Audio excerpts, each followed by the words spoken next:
नमस्कार दोस्तों। इस वीडियो में आप उन बातों को जानने वाले हैं जिनके आधार पर आप सेल्फ स्टडी से बहुत कम समय में अपनी यूपीएससी या पीसीएस की तैयारी कर सकते हैं और बहुत अच्छी रैंक लाकर सफल हो सकते हैं।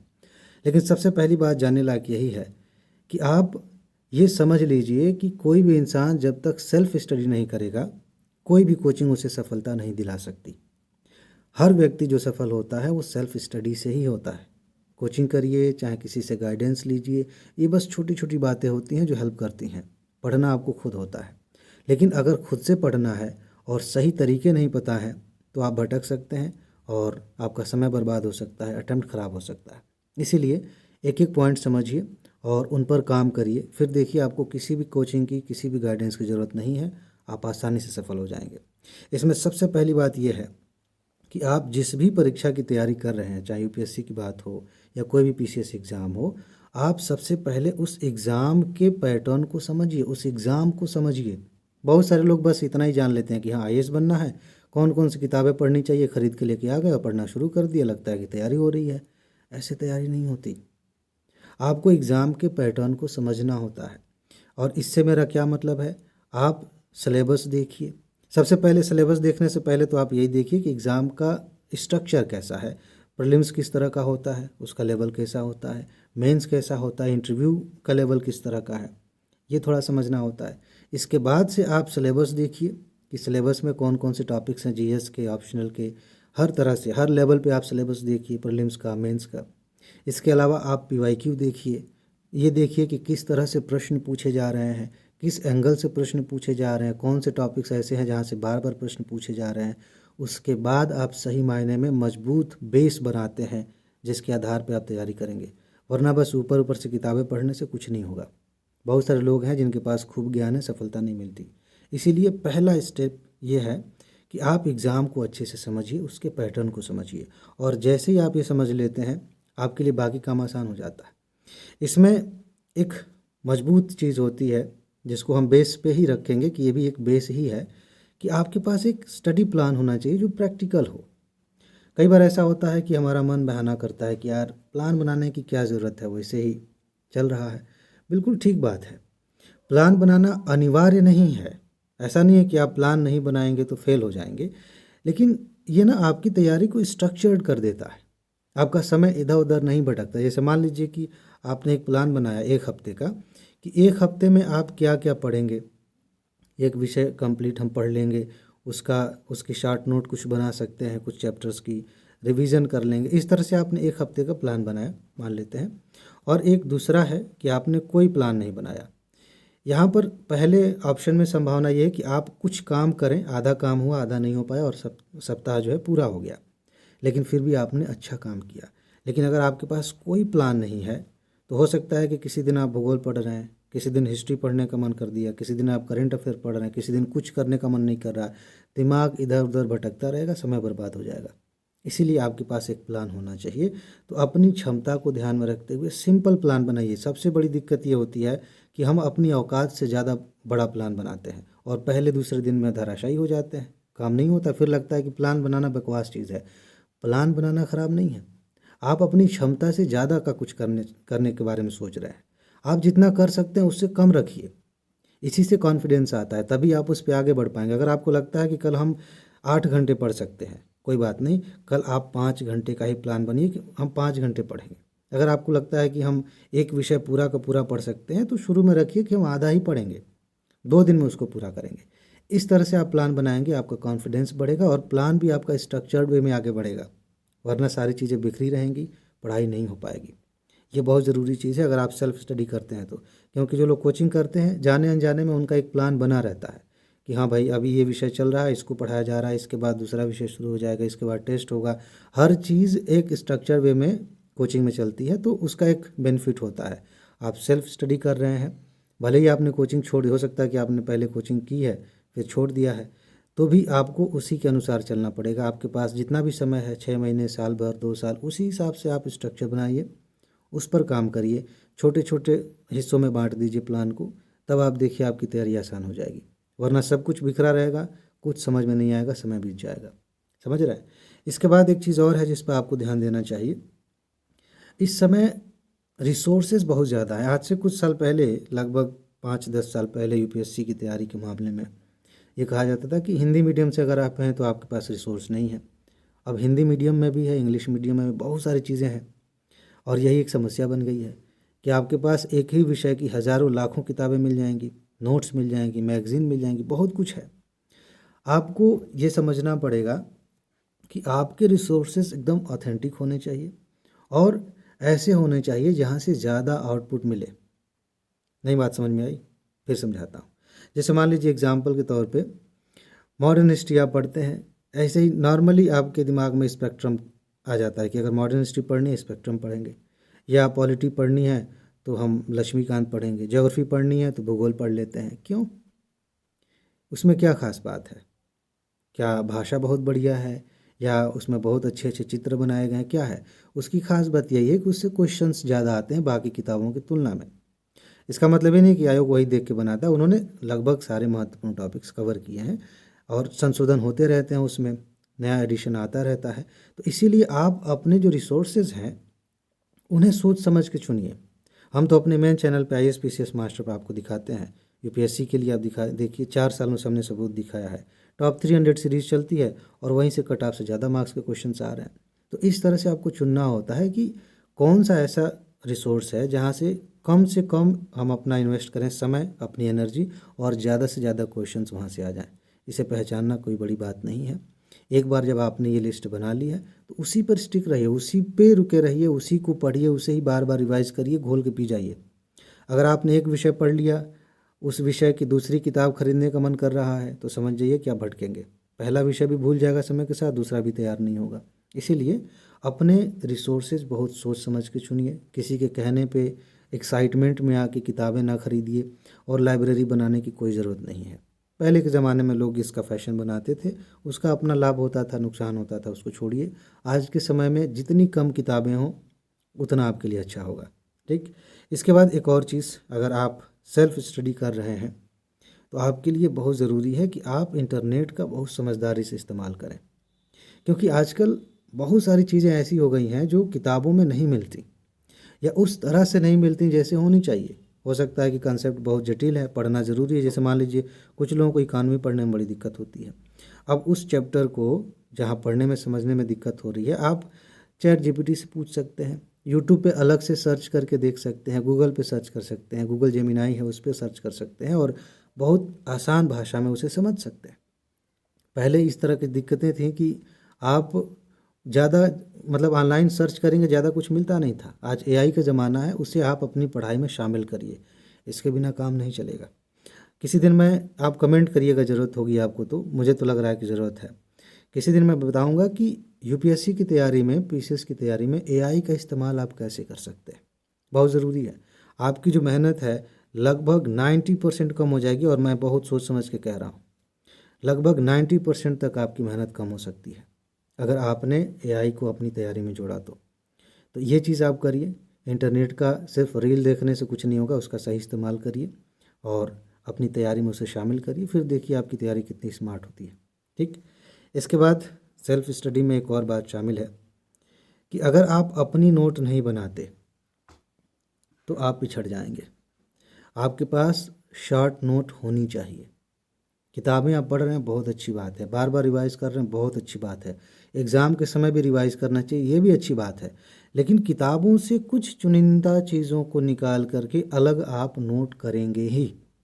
भले ही आपने लक्ष्मीकांत 20 बार पढ़ लिया, कोई बात नहीं, अच्छी बात है, लेकिन आप जब पढ़ते जाएंगे समय के साथ, जब पीवाईक्यू देखेंगे तो आपको समझ में आएगा कि इसी किताब में सब कुछ महत्वपूर्ण नहीं है। कुछ ऐसी चीज़ें हैं, कुछ ऐसे पॉइंट्स हैं जहाँ से खूब प्रश्न आते हैं। तो क्या आपकी जिम्मेदारी नहीं है कि उसे अलग से नोट करें? क्या आपकी जिम्मेदारी नहीं है कि उससे संबंधित करंट अफेयर के कुछ तथ्य सामने आए हैं उसे भी वहाँ नीचे लिख लें? इसलिए आप शार्ट नोट बनाइए। जिनके पास नोट नहीं होती, लास्ट में चाहे वो कितना भी मेहनत करके जाएं, लास्ट में महसूस होता है कि कुछ नहीं पढ़े हैं। नोट है, कॉन्फिडेंस भी बना रहता है, रिवीजन बार बार होता है, बहुत अच्छे से आप एग्ज़ाम देते हैं और बातें अच्छे से याद आती हैं एग्ज़ाम में। किताब में सब कुछ बिखरा हुआ है, कई बार दिक्कत हो जाती है, उसे अपडेट करना मुश्किल हो जाता है, करंट अफेयर की चीज़ें उसमें शामिल आप नहीं कर पाते। इसीलिए आप खुद की नोट बनाइए, और नोट बनाने में मैंने अभी कहा इंटरनेट का इस्तेमाल करना है, उसको भी शामिल कर सकते हैं। डिजिटल नोट बना सकते हैं अपने मोबाइल में, टैबलेट में, लैपटॉप में, या फिर आप पेपर पे लिखते हैं कॉपी में तो उस पर ही बना सकते हैं, ठीक, लेकिन नोट होनी चाहिए। इसके बाद एक चीज़ और आप ध्यान रखिए कि प्रैक्टिस को आप हमेशा अपने प्लान में शामिल करिए डेली। अगर डेली नहीं कर सकते हैं तो एक दिन के गैप के बाद, लेकिन हफ्ते में नहीं होना चाहिए कि हफ्ते में एक बार प्रैक्टिस करेंगे, ऐसा नहीं है। ये दोनों एक साथ ही चलेंगी। जैसे जैसे ये कंपटीशन है, और भी कंपटीशन होते हैं ना, जो खिलाड़ी होते हैं, चाहे वो जिम्नास्टिक के हों, चाहे दौड़ने वाले हों, चाहे क्रिकेट के हों, क्या वो सिर्फ मैच से पहले ही प्रैक्टिस करते हैं? लगातार प्रैक्टिस करते हैं। भले ही एक साल बाद उनका एग्ज़ाम होने वाला है या यूँ कहें कि मैच होने वाला है, वो साल भर प्रैक्टिस करते हैं, खुद को हमेशा तैयार रखते हैं। वैसे ही आपको साल भर प्रैक्टिस करनी है। आप कहेंगे कि सर अभी तो हमने शुरू किया, कैसे प्रैक्टिस करें? शुरू किया है, कुछ तो पढ़ा है, एक लाइन पढ़ी है, उससे संबंधित एक क्वेश्चन आप बना के हल कर लीजिए। जिस लेवल पर आप हैं उसी लेवल पर प्रैक्टिस करिए। जैसे जैसे आपका लेवल बढ़ता चला जाएगा, आपकी प्रैक्टिस का भी लेवल बढ़ता चला जाएगा। मेंस के लिए बहुत सारे लोग बहाना बनाते हैं कि सर अभी हमने पढ़ा ही नहीं है, निकला ही नहीं है, तो क्या मेंस के लिए करें? भाई कुछ तो पढ़ा है, कुछ नहीं पढ़ा है तो जो मन में आ रहा है उसे लिखिए, लिखने की प्रैक्टिस करिए। बाद में आंसर राइटिंग करिएगा क्वेश्चन के फॉर्मेट में, ठीक है, क्वेश्चन आंसर के फॉर्मेट में। तो पहले लिखने की प्रैक्टिस करिए। प्रीलिम्स के लिए जो आपने चैप्टर्स पढ़ लिए उससे संबंधित एमसीक्यू हल करिए। प्रैक्टिस आपकी हमेशा होती रहनी चाहिए। और इसमें एक बात ध्यान रखिएगा, जब आप प्रैक्टिस कर रहे हैं, टेस्ट दे रहे हैं, तो जो टॉपिक आपने नहीं पढ़ा है, अच्छे से रिवाइज नहीं किया है, वो गलत होगा, उससे संबंधित प्रश्न गलत होगा। आपकी जिम्मेदारी है कि उस गलती को पहचानें कि किस वजह से गलती हुई है। क्या ऐसा है कि हमने कंसेप्ट नहीं समझा है, या फिर ऐसा है कि हमने जो याद करना था याद नहीं किया? आखिर गलती है कहाँ? तो इसी बहाने आपको पता चल गया एक टॉपिक से संबंधित, उसे अपनी नोट में शामिल कर लीजिए। लेकिन अगर आपको लग रहा है कि कंसेप्ट सही नहीं था, इस वजह से हमारी गलती हुई, ये बार बार हो सकता है, उस विषय के कंसेप्ट्स को फिर से रिवाइज करिए, फिर से पढ़िए, ताकि वो और मजबूत हो सके। ये बहुत ज़रूरी है। इसके अलावा एक चीज़, आप किताबें पढ़ते चले जा रहे हैं, आगे बढ़ते चले जा रहे हैं, एक के बाद एक नई किताब, नई मैगज़ीन पढ़ते चले गए, क्या इससे सफलता मिल जाएगी? किसी को नहीं मिली है, कभी नहीं मिलेगी। क्योंकि असली खेल यहाँ होता है कि आपने पढ़ तो लिया है, लेकिन सिर्फ पढ़ते नहीं रह गए, आप रिवाइज भी कर रहे हैं। रिवीजन करना अनिवार्य है। अगर किसी व्यक्ति ने रिवीजन नहीं किया तो समझ लीजिए कि उसके पढ़ने का कोई मतलब नहीं है, चाहे 1 लाख किताबें पढ़ लें, कोई फ़ायदा नहीं है, कुछ नहीं होने वाला। एक ही किताब हो, उसे 100 बार, 150 बार, 200 बार, 1000 बार रिवाइज करिए, वो अलग चीज़ है। लेकिन 1000 किताबें आप पढ़ रहे हैं, उसका कोई मतलब नहीं है। रिवीजन करने से फ़ायदा क्या होगा? सबसे पहली बात, बहुत सारी चीज़ें आपको समझनी है, वो एक बार में समझ में नहीं आती, वो बार बार पढ़ने से समझ में आ जाती हैं। बहुत सारी चीज़ें याद करनी है जो एक बार में आप याद कर लेंगे, हो सकता है 2 दिन में याद हो गया, तीसरे दिन भूल गया। बार बार रिवाइज करेंगे तो याद की हुई चीज़ लगातार याद रहती है। और जब एग्जामिनेशन हॉल में रहते हैं आप, आपके सामने क्वेश्चन पेपर है, तो 2 तरह की चीज़ें होती हैं। जिन्होंने रिवीजन कम किया है वो ऐसे टॉपिक्स देखते हैं कि यार पढ़ा तो है लेकिन याद नहीं आ रहा है, इसके चक्कर में उनका बहुत समय बर्बाद होता है।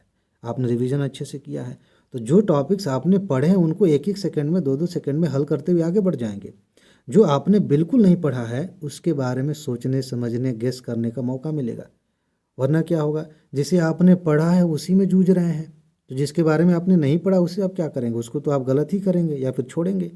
इसीलिए एग्जामिनेशन हॉल में आप हर तरह से समय भी बचा पाएंगे, आप ज़्यादा प्रश्न सही कर पाएंगे, गलती होने की संभावना कम रहेगी, और जो क्वेश्चन आप पढ़ के नहीं गए हैं उन पर भी ध्यान दे पाएंगे, तर्क लगा पाएंगे, तो वो भी सही करने की संभावना ज़्यादा है, आपके सफल होने की संभावना ज़्यादा है। आपकी तैयारी की रीढ़ की हड्डी है रिवीजन, इसे नहीं छोड़ना। रिवीजन पे सबसे ज़्यादा ध्यान दीजिए। ये मत सोचिए कि जब सब कुछ कवर हो जाएगा तब रिवाइज करेंगे, इस गलती में पढ़ेंगे तो कुछ कवर नहीं होगा। एक विषय पढ़ लिया है, इस विषय को हम रिवाइज करेंगे, ठीक है?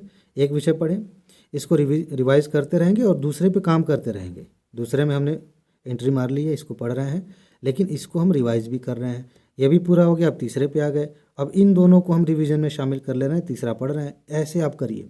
ये नहीं कि 1 2 3 4 5 किताबें हैं, हमने 5 खरीद ली हैं, 5 पढ़ लेंगे तब रिवाइज करेंगे, नहीं होगा। हो सकता है तब तक 6वीं किताब पे ध्यान चला जाए, 7वीं पे चला जाए, फिर क्या करेंगे? ऐसे ही समय भी निकल जाएगा, बाद में रिवीजन करने का टाइम नहीं मिलेगा। ठीक। बाकी नोट्स की बात हमने की, अगर आपने नोट बनाई है जो कि बनानी ही है तो उसे भी बार बार रिवाइज़ करिए। जिस किताब से आपने नोट बनाया उसे भी रिवाइज़ करिए। मैंने पहले ही बताया कि रिसोर्सेज ज़्यादा नहीं है तो कोई दिक्कत नहीं होगी। ठीक। इसके बाद एक चीज़ और आपको ध्यान रखनी है कि ये सफ़र लंबा है और आपको खुद से खुद को मोटिवेट करना है कि आप कर सकते हैं। कई बार ऐसा होता है कि पढ़ने का मन नहीं करता, ऐसा लगता है कि हम फंस गए हैं, हमने किसी से वादा कर दिया था, जोश जोश में तैयारी में कूद गए, अब ना भाग सकते हैं ना पढ़ सकते हैं, समझ में नहीं आ रहा क्या करें। ऐसी सिचुएशन में कोई आपकी सहायता नहीं कर सकता। और अगर कोई ज़बरदस्ती आपको मोटिवेट करने की कोशिश भी करे ना, तो अंदर से महसूस होगा कि अपना स्वार्थ निकालना चाहता है, इसीलिए हमें मोटिवेट कर रहा है। आप सच में तैयारी में लगे रहें, दिल से आए कि हमें पढ़ना है, इसके लिए ज़रूरी है कि आप ही खुद को मोटिवेट करें। और ख़ुद को मोटिवेट करने के दो ही तरीके हैं तैयारी के मामले में। सबसे पहला तरीका ये है कि आप लगातार पढ़िए और उसका एक रिपोर्ट कार्ड तैयार करिए कि हमने ये कर लिया, ये कर लिया, ये कर लिया, वो दिखे। आपके पास एक डायरी होनी चाहिए छोटी सी, जिसमें लिखा रहे कि हमने इस विषय को कंप्लीट कर लिया, इसे कर लिया, इसे कर लिया, इसे हमने 2 बार रिवाइज़ कर लिया, इसे 1 बार रिवाइज़ कर लिया, इसका रिवीजन शुरू होने वाला है, हमने इतने टेस्ट दे दिए हैं। इस तरह से जब आप लिखे रहेंगे तो आपका कॉन्फिडेंस बढ़ेगा और जब उस डायरी को देखेंगे तो हो सकता है कि चीज़ें भूल रही हों, उसे देखते ही सब कुछ याद आने लगेगा कि हाँ जी, इसको तो रिवाइज़ किया है। समझ रहे हैं? उससे कॉन्फिडेंस बढ़ता है, उससे असली मोटिवेशन आता है। दूसरा मोटिवेशन का सोर्स ये होता है कि जिस वजह से आपने तैयारी शुरू की थी उसे मत भूलिए। कई बार ऐसा होता है कि हम रास्ते में भूल जाते हैं कि हमने तैयारी क्यों शुरू की थी और उसकी वजह से फिर सब कुछ बिखर जाता है। कोई भी कारण है, कुछ भी हो सकता है, जिस वजह से आपने शुरुआत की थी, हो सकता है कि आपकी ज़िंदगी का मकसद हो कि समाज में हमारा भी नाम हो, समाज में हम बहुत बहुत सारी चीज़ें झेल रहे हैं, लोग हमको उतना रिस्पेक्ट नहीं देते जितना हम चाहते हैं या जितना हम डिज़र्व करते हैं, तो हमें एक स्थान बनाना है या फिर हमें देश की सेवा करनी है या अपने परिवार वालों का नाम ऊँचा करना है, कुछ भी हो सकता है, या फिर किसी से शादी करनी है। जो भी आपने सोचा था उसे पकड़ के रखिए। ये 2 चीज़ें अगर आपके साथ हैं कि आपने खुद को मोटिवेट करने का एक रास्ता खोज लिया है पढ़ाई के माध्यम से और खुद को रोज़ याद दिलाते हैं कि हमने यात्रा की शुरुआत क्यों की थी, फिर आपको किसी तीसरे आदमी की ज़रूरत नहीं पड़ेगी कि कोई बाहर से आके मोटिवेट करे, कोई ज़रूरत नहीं है। आप 24 घंटे मोटिवेटेड रहेंगे, पढ़ाई बहुत अच्छी होगी। इसके बाद एक चीज़ और आप ध्यान रखिए कि आपने जो भी स्ट्रेटजी बनाई है, जो भी प्लान आपने बनाया है, उस पर भरोसा करिए। कई बार ऐसा होता है कि हम बढ़िया चल रहे थे, पढ़ाई बढ़िया चल रही है और यूट्यूब पे एक वीडियो देखे किसी ने स्ट्रेटजी बता दी। कोई टॉपर है, कोई टीचर है जिन्हें आप पसंद करते हैं, बहुत फेमस हो रहे हैं, तो उनकी बात आपको समझ में आई, फिर लग रहा है कि यार हमारा शायद ठीक नहीं है। अब अपना वाला पूरा कैंसिल करके एक नए रास्ते पे आप चले गए, उसके स्ट्रेटजी के अनुसार से आपने पढ़ाई करनी शुरू कर दी। बाद में फिर मूड चेंज हो गया, फिर आपने किसी और तरीके से शुरू कर दिया। ऐसे आप भटकते रहेंगे, तैयारी नहीं हो पाएगी। आपने जो स्ट्रेटजी बनाई है उसी पर आप टिके रहिए, उसी के अनुसार काम करिए। परफेक्ट किसी की स्ट्रेटजी नहीं होती और दूसरे की बनाई स्ट्रेटजी कभी भी आपके काम नहीं आ सकती। आपको खुद बनाना होगा। दूसरे से इनपुट ले सकते हैं, थोड़ा बहुत सीख सकते हैं, ट्राई करके देख सकते हैं कि आप पे काम कर रहा है कि नहीं। वो अगर काम कर रहा है, बढ़िया रिस्पांस आ रहा है तो आप अडॉप्ट करिए, वरना फिर छोड़ दीजिए। अपने वाले पे काम करिए, उसी पर टिके रहिए, उसका रिव्यू करिए, देखिए कि सही चल रहा है कि नहीं। कि हमने इतने घंटे पढ़ने के बारे में सोचा था, हमने सोचा था कि ऐसे ऐसे हम एक दिन में पहले नई चीज़ें पढ़ेंगे, फिर दोपहर में रिवीजन करेंगे, फिर शाम को थोड़ा प्रैक्टिस कर लेंगे, थोड़ी आंसर राइटिंग कर लेंगे, ऐसा हमने सोचा था। काम नहीं बन रहा है, कुछ ऊपर नीचे करने की ज़रूरत है, एक दिन में बोझ बढ़ रहा है, तो थोड़ा बहुत उसको अडॉप्ट करिए, उसको समय के साथ संशोधित करिए, लेकिन अपने ही स्ट्रेटजी के अनुसार चलिए, किसी और की बात मत मानिए। समझ रहे हैं? और एक चीज़ जो, वैसे पॉइंट्स ख़त्म हो गए हैं, एक चीज़ जो हमेशा ध्यान रखनी है कि आप ही वो व्यक्ति हैं, सिर्फ एक इंसान, जो आपको सफल बना सकते हैं और आप ही वो व्यक्ति हैं जो खुद को असफल बना सकते हैं, कोई और नहीं है। अगर आप ईमानदारी से अपनी तैयारी के प्रति समर्पित हैं, जो चीज़ें आपको महसूस हो रही हैं, देखिए बाहर से बताने की ज़रूरत नहीं होती। अभी आप इस वीडियो को ख़त्म करने वाले हैं, आपको महसूस हो रहा होगा कि क्या करना ज़रूरी है। जो चीज़ महसूस हो रही है, या तो आप उसे कर सकते हैं या फिर टाल सकते हैं। अगर आप टाल रहे हैं तो आप इस कैटेगरी में आ रहे हैं कि आप खुद को फेल करने का उपाय कर रहे हैं। अगर आप उसे तुरंत अभी करते हैं तो आप इस कैटेगरी में हैं कि हाँ, आप खुद को सफल बनाने का उपाय कर रहे हैं। सिंपल। किसी भी इंसान को, किसी भी और व्यक्ति को आप जिम्मेदार मत ठहराइएगा कि इसकी वजह से हमारी तैयारी अच्छी हुई या ख़राब हुई। ये पूरी तरह से आप हैं और आप ही हैं जो अपनी तैयारी को अच्छा या ख़राब बना सकते हैं। ठीक है। बाकी एक चीज़ और है, आप इस चैनल को सब्सक्राइब कर लीजिए, क्योंकि इस चैनल पर स्ट्रेटजी साथ ही साथ आपकी जो ज़िंदगी है, क्योंकि तैयारी के साथ साथ जीना भी तो है, हमारे इमोशंस भी तो हैं, ज़िंदगी को भी मैनेज करना है, परिवार मैनेज करना है। 1 मिनट रुकिए। हाँ, तो मैं क्या कर रहा था, एक्चुअली बाहर से आवाज़ आ रही है, कोई कुत्ता भौंक रहा है, कोई बात नहीं, उसे इग्नोर कर दीजिए। मैं ये कह रहा हूँ, हाँ बढ़िया है, अच्छा पॉइंट है ये। देखिए हम लोग बात कर रहे हैं, कुत्ता भौंका, मैंने वीडियो पॉज किया, फिर कुछ सेकंड रुकने के बाद मैंने सोचा कि रिकॉर्ड करते हैं, फिर आवाज़ आ गई। तैयारी में भी ऐसा होता है कि आप तैयारी के मूड में हैं और कुत्ता तो नहीं भौंक रहा है, लेकिन कोई न कोई ऐसी समस्या दिमाग में चल रही है जो उसी तरह से डिस्टर्ब कर सकती है। फिर क्या होगा? फिर आप तैयारी भी कर रहे हैं, उसे भी मैनेज करना है, जो कि आपकी ज़िंदगी का हिस्सा है। हो सकता है कि डायरेक्ट आपकी तैयारी से उसका कनेक्शन ना हो, लेकिन इनडायरेक्टली वो चीज़ आपको प्रभावित कर रही है, उसे कैसे मैनेज करेंगे?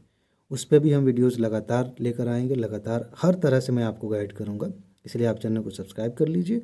और एक चीज़ जो मैं हमेशा कहता हूँ, वो हमेशा याद रखिए, अपना ख्याल रखिए, खुश रहिए, मस्त रहिए, मुस्कुराते रहिए, जल्दी से सफल होइए और ज़िंदगी को एंजॉय कीजिए। आगे मिलते हैं। नमस्कार।